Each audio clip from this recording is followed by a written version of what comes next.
کتابوں کے اس بے ترتیب انبار سے اپنی ضرورت کی کتاب تلاش کرنا آسان نہیں۔ ہاں، اگر انہی کتابوں کو ترتیب سے رکھا جائے تو یہ کام بہت آسان ہوگا۔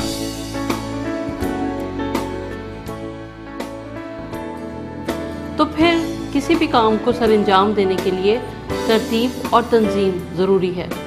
اسی طرح تعلیمی عمل کو مؤثر اور کامیاب طریقے سے چلانے کے لیے کمرہ جماعت کی تنظیم کو بھی نظر انداز نہیں کیا جا سکتا۔ استاد کمرہ جماعت کا مینیجر سمجھا جاتا ہے، جو اسے منظم طریقے سے چلانے کا ذمہ دار ہوتا ہے۔ کمرہ جماعت کی تنظیم کے لیے بہت سی باتوں کا خیال رکھنا ضروری ہے، خاص کر غیر رسمی تعلیم میں، تاکہ بآسانی کئی جماعتوں کے بچوں کو ایک ساتھ تعلیم دی جا سکے۔ ان میں شامل ہیں وقت، ماحول، نصاب، لرنرز اور استاد۔ آئیے اب ان سب کا ایک تفصیلی جائزہ لیتے ہیں۔ وقت۔ کمرہ جماعت میں وقت کی تنظیم روزانہ کا ٹائم ٹیبل بنا کر کی جاتی ہے۔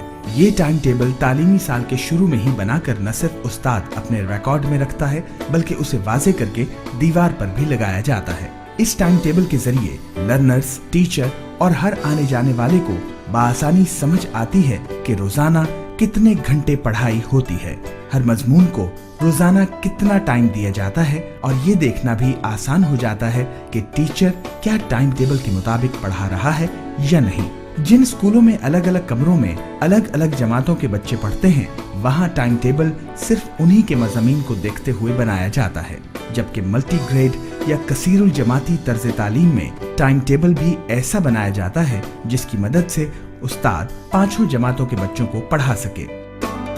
ماحول۔ ماحول سے مراد وہ جگہ ہے جہاں لرنرز کو تعلیم حاصل کرنی ہے۔ ماحول میں بچے کے لیے فرش پر بچھی ہوئی چٹائی، کمرہ جماعت کی دیواریں، ہوا کا گزر، پینے کا پانی، ارد گرد کا شور، بچوں اور ٹیچر کی گفتگو اور بھی بے شمار چیزیں شامل کی جا سکتی ہیں۔ اگر کمرہ جماعت کا ماحول موزوں اور خوشگوار نہ ہو تو لرنرز کے لیے نہ صرف سیکھنے میں دشواری پیش آتی ہے، بلکہ ان کی دلچسپی بھی کم ہو جاتی ہے۔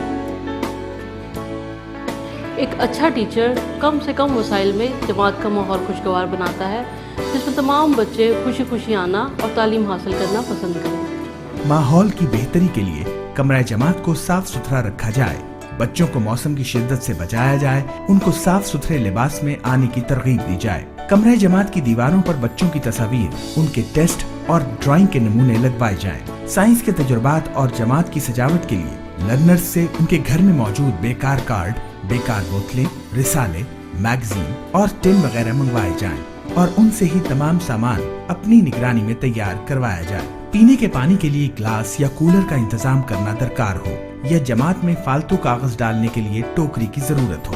اس طرح کی چیزیں لرنرز کے والدین اور کمیونٹی کے ذمہ دار افراد سے کہہ کر منگوائی جا سکتی ہیں۔ نصاب۔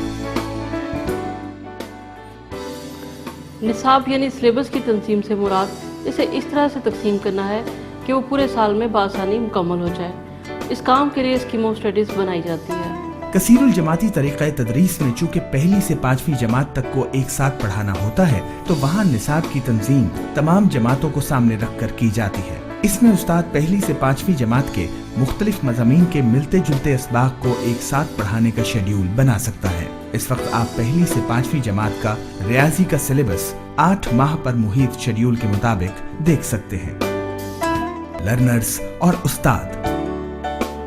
استاد کی ذمہ داریوں میں شامل ہے کہ وہ تعلیمی سال کے پہلے ہی ہفتے میں اپنے لرنرز کے نام اور ان سے وابستہ تمام تعلیمی اور نجی معلومات جان لے۔ استاد کو چاہیے کہ وہ نہ صرف اپنے لرنرز کو سمجھے، بلکہ شروع کے دنوں میں ہی انہیں مناسب اور نامناسب رویوں سے روشناس کرائے۔ لرنرز کے ساتھ استاد کا رویہ دوستانہ ہونا چاہیے، تاکہ لرنرز کوئی بھی سوال پوچھتے ہوئے جھجک محسوس نہ کریں۔ انہی اصولوں کو مد نظر رکھتے ہوئے جماعت کی تنظیم کی جائے تو تدریسی عمل کو بہتر، کامیاب اور مؤثر بنایا جا سکتا ہے۔